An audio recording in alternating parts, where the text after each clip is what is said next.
La ville de Kiruna, située tout au nord de la Suède, doit déménager.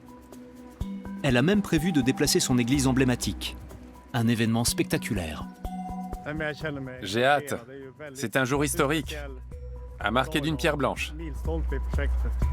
La gigantesque mine de fer, toute proche, grignote peu à peu la ville, qui n'a d'autre choix que de lui céder sa place. Et les gens qui vivent ici, à part leur force de travail, ils ne font que gêner le flux des matières premières. Des pans entiers de Kiruna disparaissent. Des bâtiments sont démolis, tandis qu'un nouveau centre-ville est sorti de terre quelques kilomètres plus loin.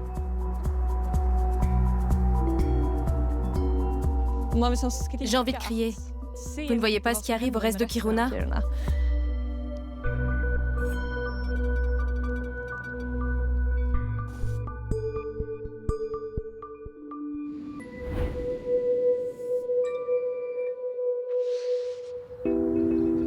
L'église doit déménager dans 3 mois.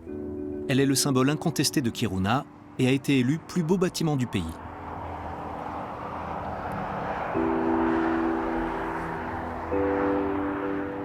Il a toujours été évident qu'on la déplacerait avec la ville et qu'elle serait le symbole de ce projet titanesque.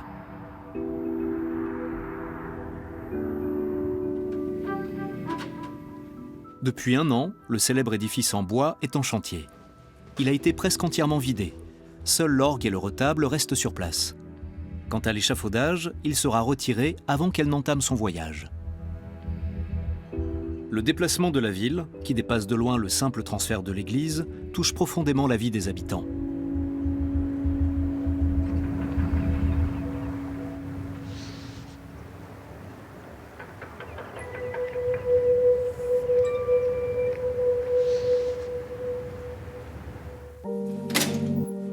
Jari Sörinki se rend à la mine pour le quart du matin. Il est affecté au concasseur qui réduit les roches en morceaux. Kiruna se trouve à 200 km au nord du cercle arctique. Le mois de mai est le plus gris de l'année. À 4h30 du matin, il fait déjà jour depuis longtemps. C'est beau. J'aime beaucoup le soleil de minuit. Beaucoup de gens le trouvent gênant parce qu'ils ont du mal à s'endormir. Mais je le trouve magnifique. Ça me rappelle mon enfance. Sans minerais à exploiter, il n'y aurait pas de ville dans cette région sauvage. Kiruna a été fondée après la découverte de la mine il y a 125 ans. C'est le principal employeur de la région.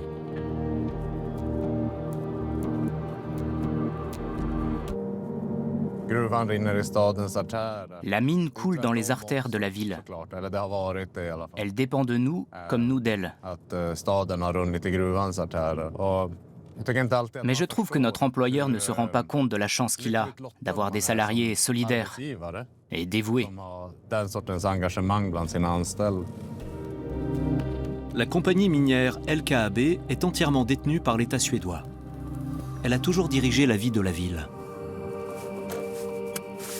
Mais selon Jari, le déménagement a un peu bouleversé le lien entre la ville et la mine. Il a de plus en plus de collègues et d'amis qui veulent s'installer ailleurs. Ce qui me retient, c'est la convivialité. L'ambiance au travail est excellente et on s'entend très bien entre collègues. Nous n'avons pas été autorisés à accompagner Jari. Il est syndicaliste et fait partie des rares mineurs à dire ouvertement ce qui ne convient pas dans le déménagement de la ville.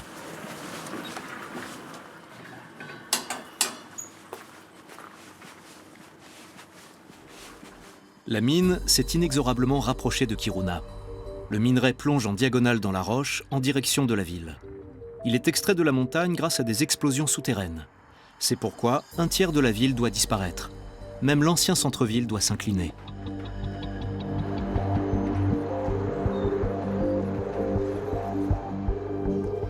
Lina Brännström a grandi tout près de l'ancien centre de Kiruna.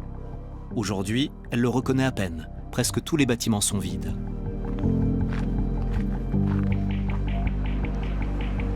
Seul un mur d'anciennes photos évoque des souvenirs. Ça me manque vraiment. Surtout quand je regarde ces vieilles photos. J'ai l'impression d'entendre les bruits d'avant. Ça me manque beaucoup.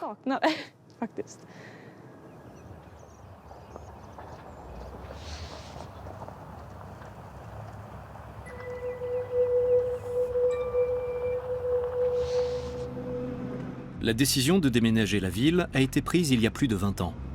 Les frais sont à la charge de l'exploitant LKAB. Dans certains quartiers, le déménagement s'apparente davantage à un démantèlement.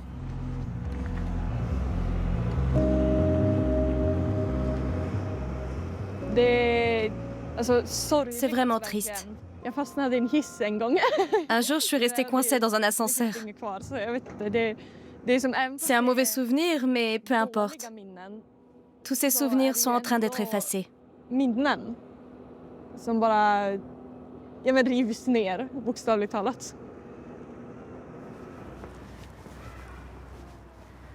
ne reste plus qu'un seul commerce dans l'ancien centre. Les autres ont déménagé dans le nouveau centre-ville ou ont fermé.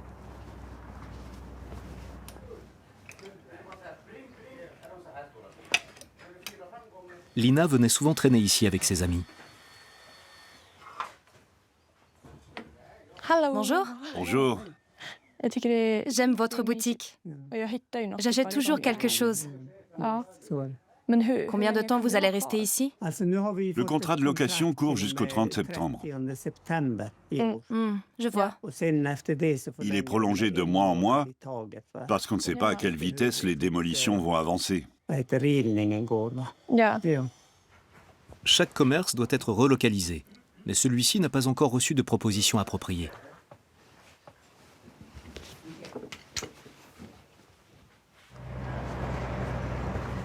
Lina n'était pas venue ici depuis longtemps. Cette ambiance de ville fantôme la touche beaucoup. Après la phase de démolition, l'ancien centre passe à l'étape suivante, inexorablement.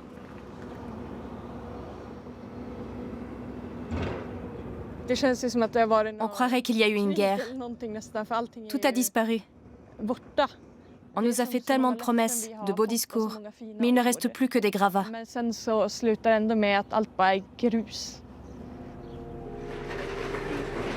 6000 personnes perdent ici leur logement, soit presque un habitant sur 3.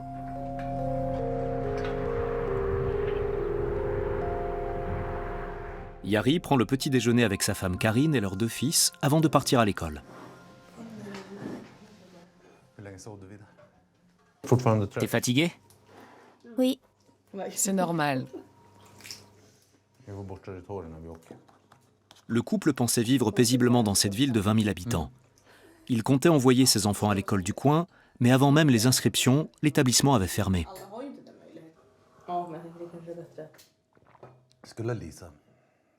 Dans une petite ville, les enfants peuvent se rendre seuls à l'école. Mais là, on ne sait pas où ils vont aller. Il faut tirer le meilleur parti de ces conditions déjà très difficiles et qui continuent à se détériorer. Ils vont devoir démolir d'autres écoles et construire de nouveaux établissements pour les enfants. Après les vacances d'été, Vidar passera au CE1. Il va devoir changer d'école, car la sienne va être démolie. L'établissement où il aurait dû passer toute sa scolarité a fermé. Une histoire récurrente à Kiruna.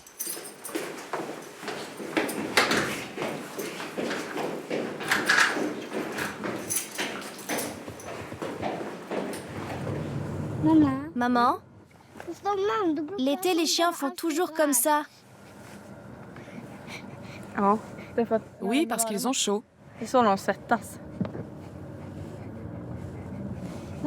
C'est parce qu'ils transpirent? Plusieurs écoles ont déjà fermé à cause du déménagement de la ville. Une autre pour dégradation. Un problème fréquent dans cette ville.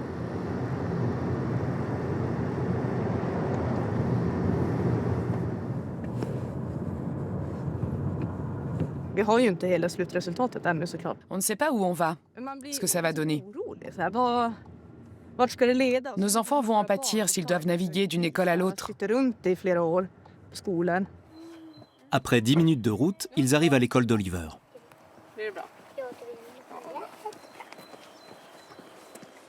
Celle de Vidar se trouve un peu plus loin.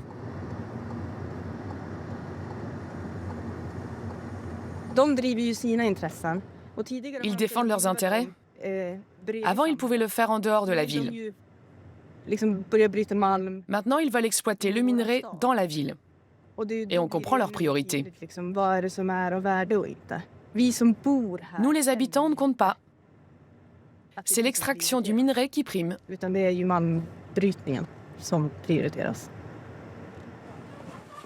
Pour Karine, les relations entre la mine et la ville se sont détériorées.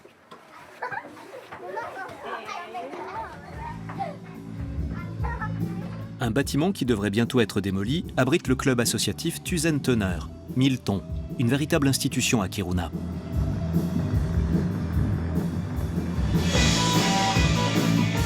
Lina est une habituée des lieux. Le club est installé ici depuis 30 ans. Il comporte une salle de concert, des locaux de répétition et un studio d'enregistrement. Ce soir a lieu le dernier concert.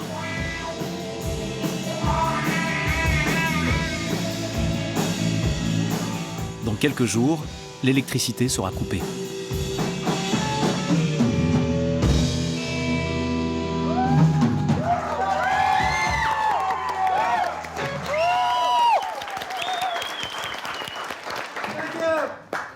Pourquoi tout ça doit disparaître? Je ne comprends pas.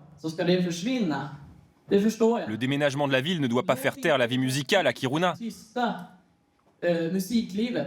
Si on peut déplacer une église, on peut aussi déplacer Tusen-Tønner.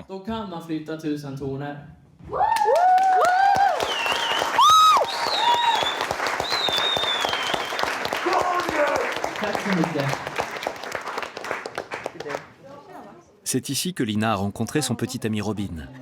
À Kiruna, il n'y a pas d'autre endroit pour la culture alternative des jeunes.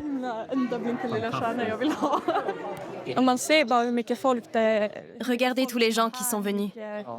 Ils tiennent à cet endroit, surtout les jeunes. J'espère qu'il continuera à exister d'une façon ou d'une autre. C'est comme notre deuxième maison. Si ça disparaît, où est-ce qu'on ira? Pour clôturer la soirée, Robin monte sur scène avec son groupe Séraph. Il répète ici depuis 5 ans.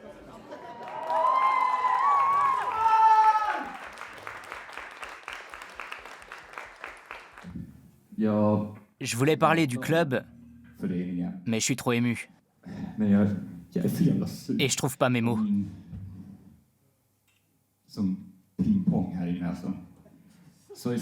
On va enchaîner en musique.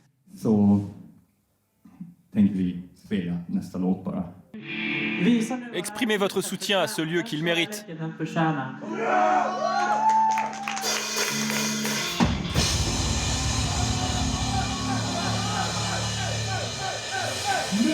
On va casser la baraque avant que LKAB le fasse.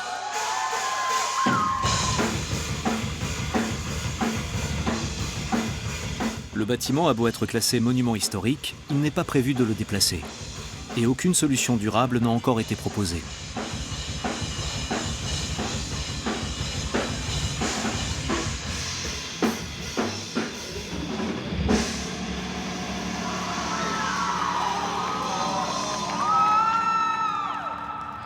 À moins de 300 mètres de là, se trouve l'église qui prouve que la ville ne sera pas simplement détruite, puis reconstruite.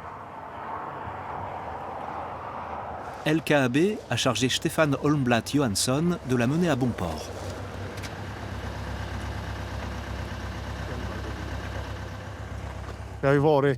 Je suis souvent allé à l'église et j'y ai chanté. Je m'y sens comme chez moi. Et il est très important que l'église nous suive dans notre nouvelle ville. Les ingénieurs ont longtemps envisagé de transporter l'église en plusieurs pièces. Tout compte fait, ils ont mis à nu les fondations et l'ont posée sur des poutres métalliques qui seront chargées sur un convoi spécial. On peut la faire tourner comme on veut. On peut modifier son inclinaison, lever l'avant ou abaisser l'arrière. Les remorques sont très maniables. Et si on le voulait, on pourrait même faire tourner l'église comme une girouette. Plus que quelques semaines jusqu'au grand jour. L'église doit rejoindre le nouveau centre-ville à presque 3 km à l'est, loin de la mine. Ce quartier a été officiellement inauguré il y a 3 ans. Peu à peu, les premiers commerces sont ouverts et les rues se sont animées. C'est devenu le cœur de Kiruna, où l'on vient faire ses courses.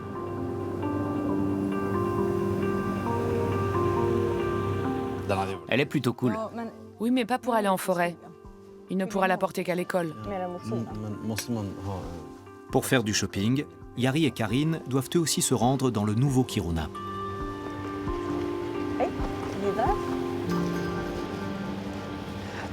C'est nouveau, c'est beau. Beaucoup de beaux bâtiments, un hôtel qui a ouvert récemment. Oui, c'est très joli, mais ça ressemble à toutes les autres villes. Oui, c'est comme beaucoup d'autres villes.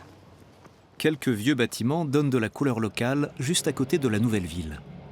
LKAB les a hissés sur des remorques et transplantés là, comme on rempote des plantes.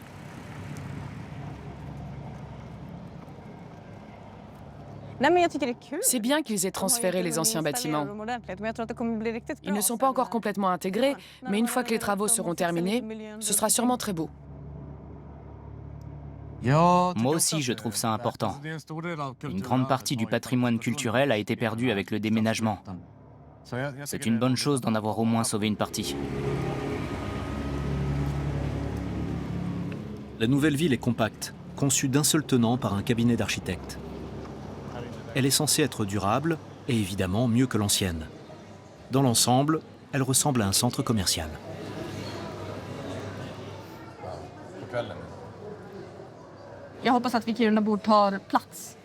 J'espère que nous, les habitants, nous pourrons nous approprier la ville. Pour l'instant, elle est encore un peu artificielle parce que tout est flambant neuf. Mais j'ai bon espoir. C'est à nous de nous investir. J'ai peur que la ville ne devienne qu'un simple décor et n'assure qu'une fonction sociale minimale, juste pour permettre l'exploitation des ressources naturelles. Et tout ça à nos dépens.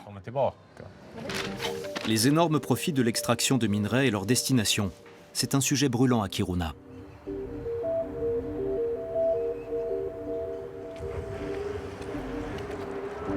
De manière assez inattendue, nous avons finalement l'occasion de découvrir la mine de plus près. LKAB nous invite, avec un groupe de journalistes internationaux, à une visite guidée. C'est Niklas Johansson, directeur de la communication de LKAB, qui fait office de guide. Veuillez attacher vos ceintures.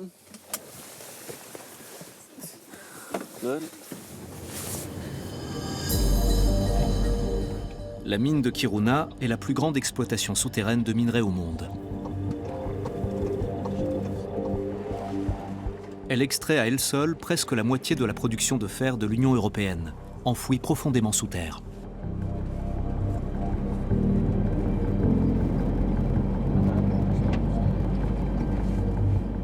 Le début du tunnel est éclairé pour que les yeux des conducteurs s'habituent à l'obscurité.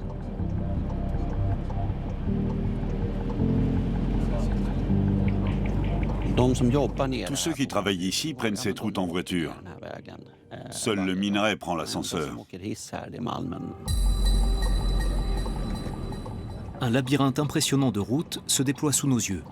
Plus de 500 km au total, soit plus que la distance entre Francfort et Paris. Nous nous arrêtons à 1365 mètres de profondeur.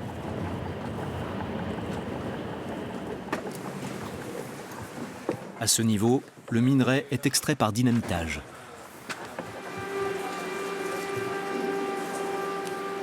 Et c'est ici que travaille une des stars de la mine, le robot chien Speya.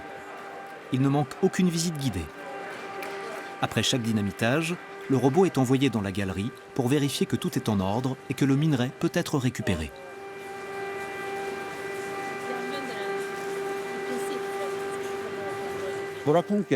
Nos concurrents extraient leurs minerais avec des pelles mécaniques.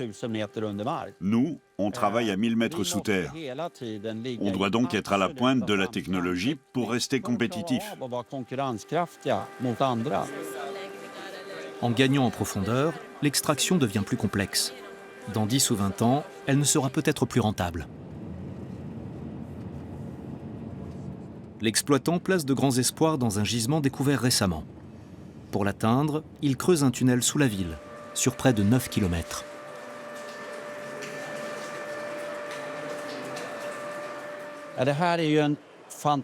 C'est une découverte fantastique. Pas seulement pour la qualité du minerai, mais aussi pour sa teneur élevée en phosphore et en terres rares. Le jour où on pourra l'exploiter, on prélèvera des terres rares et du phosphore en des quantités qui auront un poids stratégique. Nous nous rendons ensuite à l'abattage en cours, au cœur de la mine.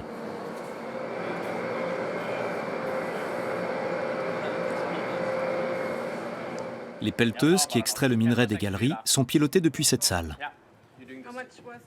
Chaque technicien contrôle 2 à 3 pelles en même temps et peut charger chaque godet avec 25 tonnes de minerai.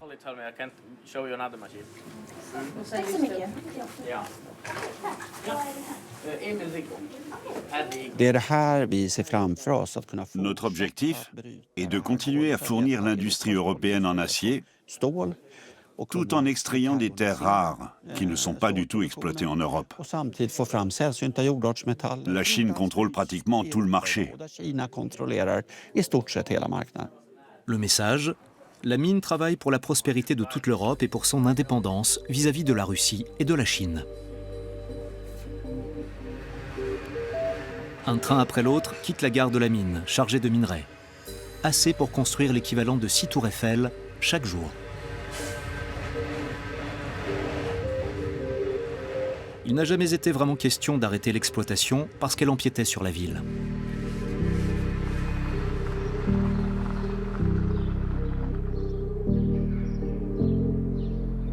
Lina et ses parents en sont conscients. Ces derniers jours, ils ont surtout parlé de la fermeture du club Tusen Tønner et du fait que Lina envisage de quitter Kiruna.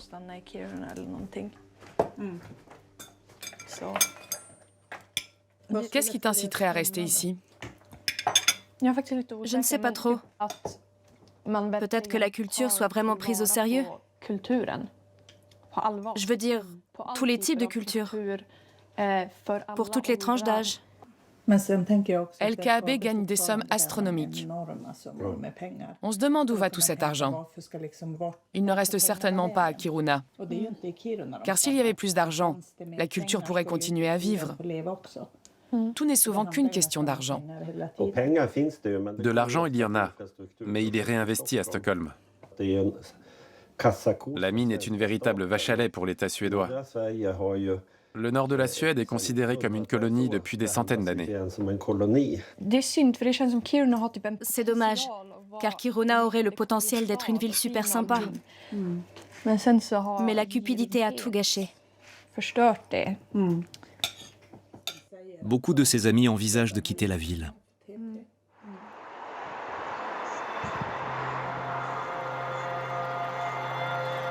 La plus grande opposition à l'expansion minière se forme toutefois à une trentaine de kilomètres de Kiruna, chez les Samis, le dernier peuple autochtone d'Europe. La mine entrave considérablement leur élevage de rennes. À la fin de l'automne, ils rassemblent leurs troupeaux dans 7 enclos et séparent les animaux par famille avant l'hiver. Pour l'instant, ils sont loin d'ici, dans les montagnes baignées par la fonte des neiges.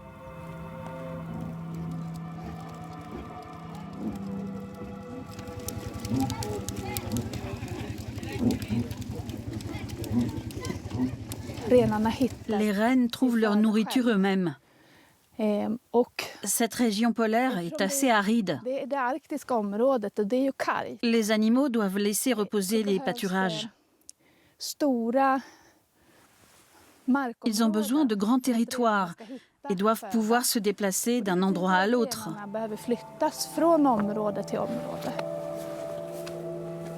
En été, les rennes partent paître dans les montagnes. Mais en hiver, il ne reste rien à manger. Alors ils descendent plus bas, dans les forêts de la plaine, à l'opposé de Kiruna.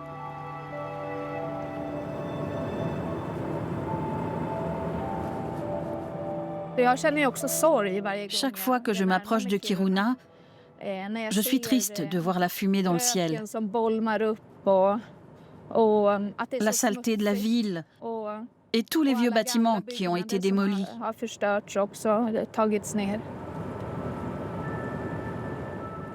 Pendant des siècles, les reines des Samis ont pâturé et mis bas ici. Depuis 125 ans, la mine et la ville grignotent progressivement leur territoire. Avec le déplacement de Kiruna, ils perdent encore un peu plus de terrain.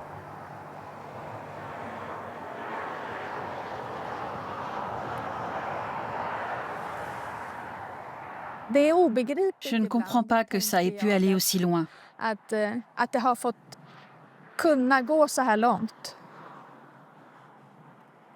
L'influence des Samis a été pratiquement nulle.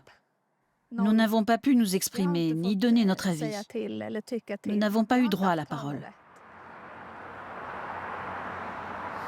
Entre Kiruna et les différents cours d'eau, il ne reste aux reines qu'un étroit corridor pour migrer entre pâturages d'hiver et d'été.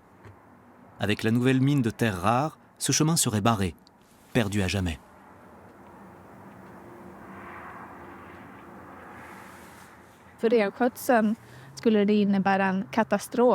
Pour l'élevage des rennes, ce serait une catastrophe. Et pour nous, les Samis également.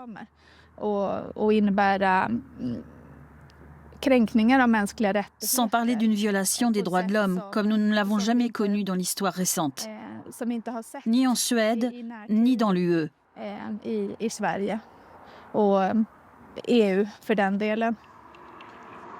LKAB veut conclure un compromis avec les Samis. Mais il est certain que ce peuple ne pourra pas continuer à élever ses rennes comme avant.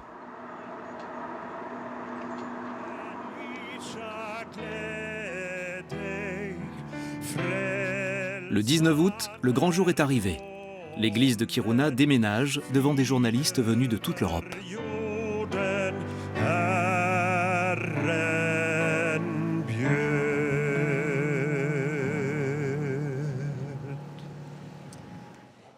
Au nom du Père, du Fils et du Saint-Esprit, Amen. L'Église peut commencer sa migration. Presque imperceptiblement, l'édifice de 672 tonnes commence à se déplacer. LKAB en profite pour transformer le déplacement en fête populaire.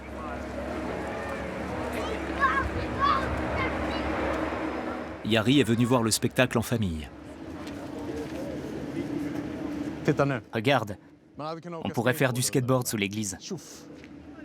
Si on se baisse, Oui. À la vitesse d'un demi-kilomètre à l'heure, l'église traverse Kiruna, escortée par les habitants de la ville.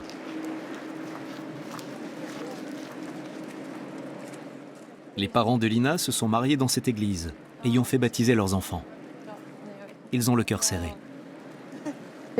c'est spectaculaire. S'ils déplaçaient tous les bâtiments, ce serait autre chose. Mais là, on dirait un gros coup de pub.